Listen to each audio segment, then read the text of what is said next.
Hey folks, glad you're here.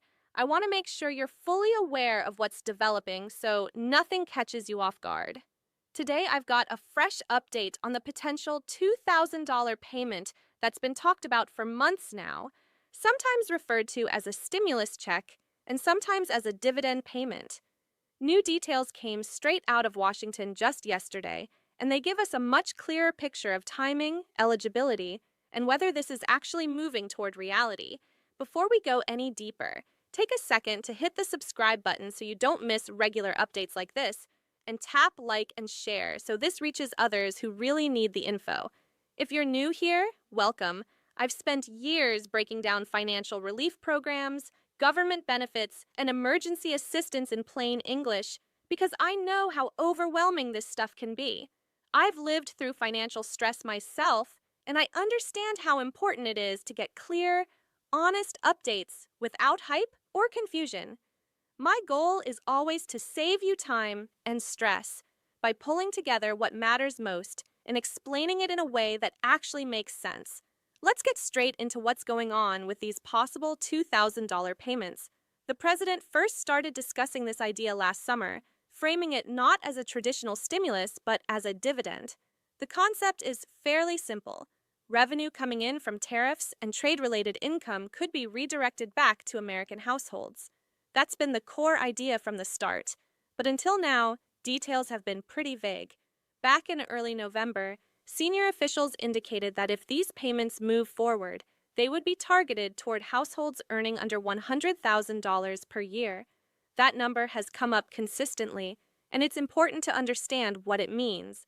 A lot of people keep asking whether Social Security recipients, people on SSI or SSDI, seniors, or those who don't usually file taxes would be excluded. Based on everything we know so far, the answer is no. This is not about employment status or whether you normally file a tax return. It's about income.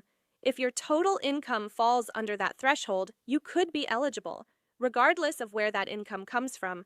Now, here's where the latest update really matters.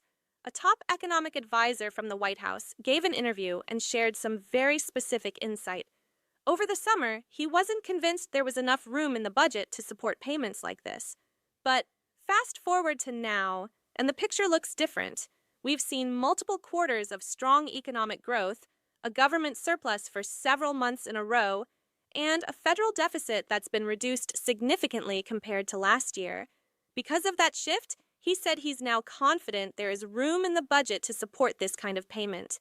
Even more importantly, he said he expects an official proposal to be brought to Congress early next year.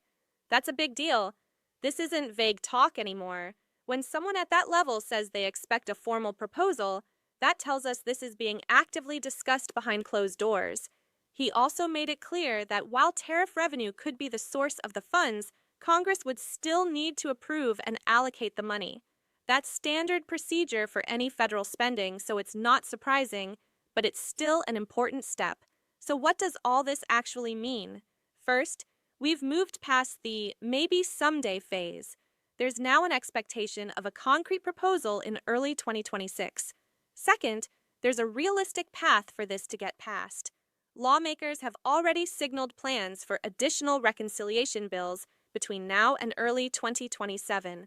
A reconciliation bill allows major legislation to pass the Senate with a simple majority instead of the usual higher threshold. That process has already been used recently for large-scale legislation, so it's a proven pathway. Why does that matter? Because if these payments are included in a reconciliation bill, they don't need broad bipartisan support to pass. From a timing standpoint, that also lines up with upcoming elections, which creates additional motivation for lawmakers to act sooner rather than later. That's not politics. That's just how incentives work. As for timing, while the phrase early 2026 is being used, my realistic take is that if this is going to happen, we'll likely see the proposal by mid-February at the latest. Once March rolls around, election season ramps up fast. If this payment is meant to be part of that conversation, it needs to be introduced and discussed early in the year. That puts January through mid-February as the most likely window for an official proposal. That said, A proposal doesn't mean instant payments. After introduction, the bill would still need to pass Congress, and then the payment system would need to be set up and processed. Best case scenario, if everything moves smoothly, actual payments would likely land sometime in spring or early summer of 2026. Let's go over who would likely qualify, based on everything we know right now. Households earning under $100,000 per year are the primary group being discussed. We don't yet know whether that's based on individual income, combined household income, or whether there will be phase-outs like previous stimulus programs. But that income figure keeps coming up again and again. Social Security recipients would likely be included as long as their income falls under the threshold. That applies to retirement benefits, SSI and SSDI. Seniors would also be included under the same income-based criteria. Veterans receiving benefits would qualify if their total income is under the limit. Parents could potentially see additional amounts for dependents, though that detail hasn't been confirmed yet.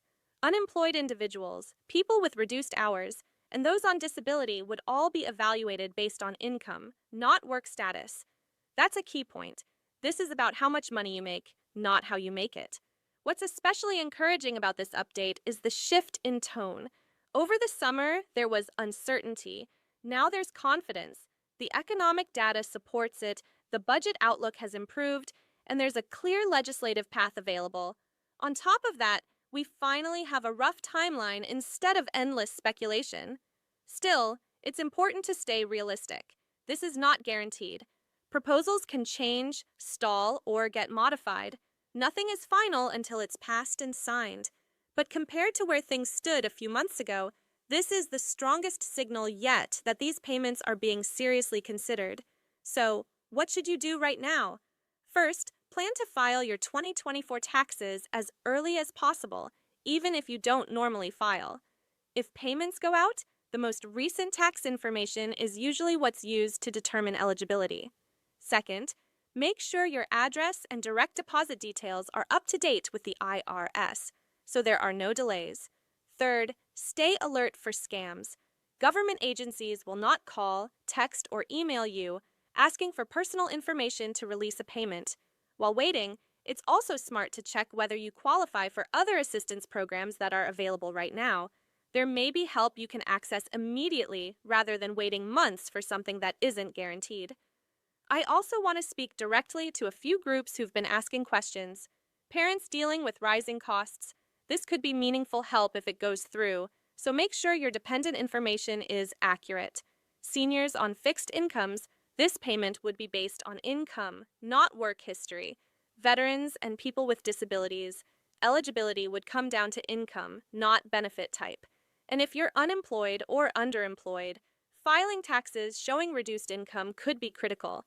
I know it's frustrating to keep hearing wait and see. People need help now, not down the road. But this latest update is genuinely encouraging. We've got clearer numbers, clearer timing, and clearer signals from decision makers. That's progress.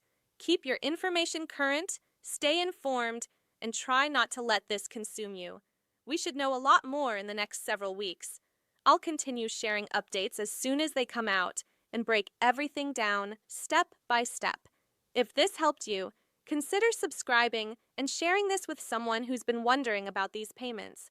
Drop your questions in the comments and support each other there. Take care of yourself, look out for one another, and remember you're not navigating this alone. I'll see you again soon with the next update.